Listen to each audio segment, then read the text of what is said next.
Hello everyone. Rail यात्रियों के लिए एक बड़ी ही अच्छी खबर सामने आई है। अनूपगढ़ बीकानेर रेलवे लाइन जो कि बहुत ही लंबे समय से इस क्षेत्र की मांग थी, सामरिक दृष्टि से महत्वपूर्ण यह रेल मार्ग अब आपको बनता हुआ दिखाई दे सकता है। इसके लिए डीपीआर बना करके रेलवे बोर्ड को भेज दी गई है।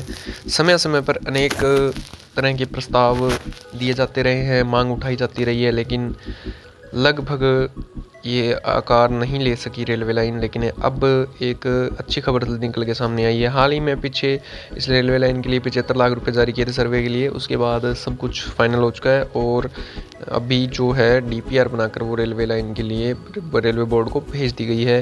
तो 3 दशक से चली आ रही बीकानेर से अनूपगढ़ तक रेल लाइन की मांग अब आकार ले सकती है। फाइनल लोकेशन की रिपोर्ट है वो भी तैयार हो गई है। 186 किलोमीटर के आसपास ये रेल लाइन है वो रहने वाली है। 2270.24 करोड़ रुपए इसकी लागत है। कुल लागत की बात करें तो लगभग 2500 करोड़ के आसपास इसकी लागत है वो आंकी गई है। जल्दी इसके ऊपर काम है वो शुरू हो सकता है और अगर ऐसा होता है, काम इसके ऊपर जल्दी से शुरू हो जाता है तो लगभग 5 साल के अंदर काम है वो पूरा कर लिया जाएगा। और जो ट्रैक बिछाया जाएगा वो लगभग 160 किलोमीटर प्रति घंटे की स्पीड वाली ट्रेन चलाने के लायक है जो ट्रैक है वो बिछाया जाएगा। कल के पत्रिका के अंदर जो न्यूज़ आई है वो बड़ी ही अच्छी है। इसके लिए रोचड़ी के अंदर एक टी पॉइंट दिया जाएगा जहां से खाजूवाला के लिए 55 किलोमीटर की अलग से रेलवे लाइन दी जाएगी और जो मुख्य लाइन है वो अनूपगढ़ से बीकानेर तक के लिए रहेगी। तो रेलवे बोर्ड से जल्द ही स्वीकृति मिलते ही इसका कार्य वो शुरू हो जाएगा। हालांकि इसके अंदर कुछ चीज़ें ऐसी भी हैं जो थोड़ी दुविधा पैदा कर सकती है, लेकिन सब कुछ ठीक रहा तो इसके ऊपर जल्द ही काम शुरू हो सकता है। इसके अलावा दो और महत्वपूर्ण जानकारी है वो भी हमारे सामने निकल के आई है कि जो बीकानेर से लालगढ़ तक जो सिंगल ट्रैक है उसको डबल किया जाएगा ताकि जो ट्रेनें बीकानेर तक आती है ट्रैफिक ज़्यादा होने के कारण उनको आगे उनका विस्तार नहीं हो पाता है, वो उनका भी आगे विस्तार हो सकेगा और जो समय की बचत हो सकेगी। इसके अलावा एक और जो जानकारी है उसमें ये है कि जो नारनौल से फुलेरा तक जो रेल मार्ग है उसका दोहरीकरण का जो डीपीआर है वो भी रेलवे बोर्ड को बनाकर भेज दिया गया है। इससे जो यातायात में सुगमता मिलेगी हमें। इसके अलावा जो अपने अगर अनूपगढ़ बीकानेर रेल लाइन की बात करें तो इसके अंदर लगभग कुल 14 स्टेशन है वो रहने वाले हैं, जिनका नक्शा आपके सामने अभी स्क्रीन पर आप देख सकते हैं।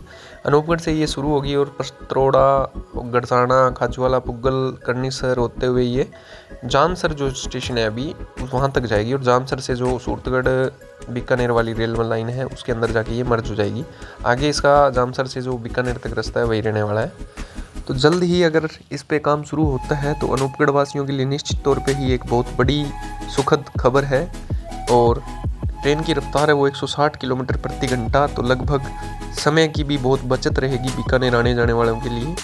इसके अलावा इस रेल लाइन के बन जाने से जो इस क्षेत्र का जुड़ाव है वो प्रदेश की राजधानी जयपुर के साथ भी और सुगम हो जाएगा, क्योंकि जो ट्रेनें अभी तक बीकानेर तक आती है, लंबी दूरी की जो भी ट्रेनें हैं, चाहे साउथ से हों या फिर अगर बात करें अपने पश्चिम बंगाल साइड से या जयपुर की तरफ से जो ट्रेनें आती है वो बीकानेर तक की आती है। इस रेलवे लाइन के बन जाने से उन ट्रेनों का भी विस्तार हो जाएगा, जिससे इस क्षेत्र की तरक्की को नए पंख लगेंगे।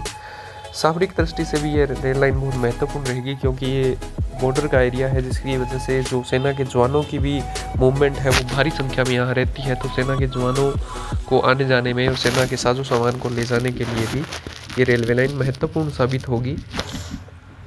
अनूपगढ़ क्षेत्रवासियों के लिए निश्चित रूप से ही बड़ी खबर है, क्योंकि अगर ये रेलवे लाइन समय से बनकर तैयार हो जाती है तो इस क्षेत्र का बहुत ही ज़्यादा संख्या में के अंदर है वो विकास होगा। बहुत ही बड़ा फ़ायदा है वो इस क्षेत्र को मिलने वाला है निश्चित रूप से। हालांकि जो अनूपगढ़ से रायसीनगर के बीच का जो लगभग 50 किलोमीटर का जो रेलवे लाइन का कट है वो उसकी जो मांग है वो अभी अधूरी रहेगी। ऐसी ही इन्फॉर्मेशन पाने के लिए चैनल को लाइक, कमेंट, शेयर और सब्सक्राइब कीजिए।